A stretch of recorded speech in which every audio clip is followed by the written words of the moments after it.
চাহ একাপ খাবলৈ ওলাইছোঁ। দেহা মানুহ বিস্কুট দি দিয়া, বেছিকৈ দিয়া। হ'ব হ'ব হ'ব। এয়া দেহা মানুহ ভাগৰ চাহ, এয়া দেহা মানুহ মাকৰ ভাগৰ চাহ, আৰু এয়া মোৰ চাহ। আজি গধূলি চাহ খাম। চাহৰ লগত আজি একো নাই বৰ বিশেষকৈ। এয়া মেৰী বিস্কুটৰ লগতে চাহ খাম। আৰু মেৰী বিস্কুটটো এনেও বহুত হেল্ডি।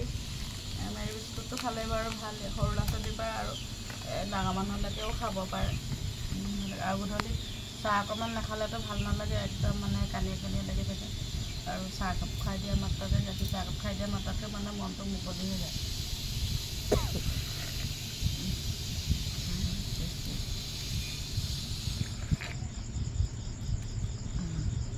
আৰু চাহৰ লগত মানে কিবা অকণ নহ'লেতো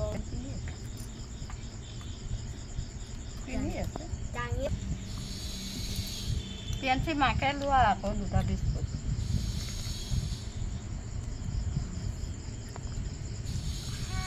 আমি গধূলি সময়খনত গোটেই ঘৰৰ মানুহখিনিয়ে মিলি লগে ভাগে চাহ একাপ খাওঁ।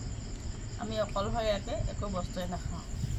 অকণমান হ'লেও চাহেই হওক, ভাতেই হওক বা যিকোনো বস্তু হওক, আমি লগে ভাগেহে খাওঁ। লাগিলে আলু পিটিকা ভাত হ'লেও লগে ভাগেহে খাওঁ।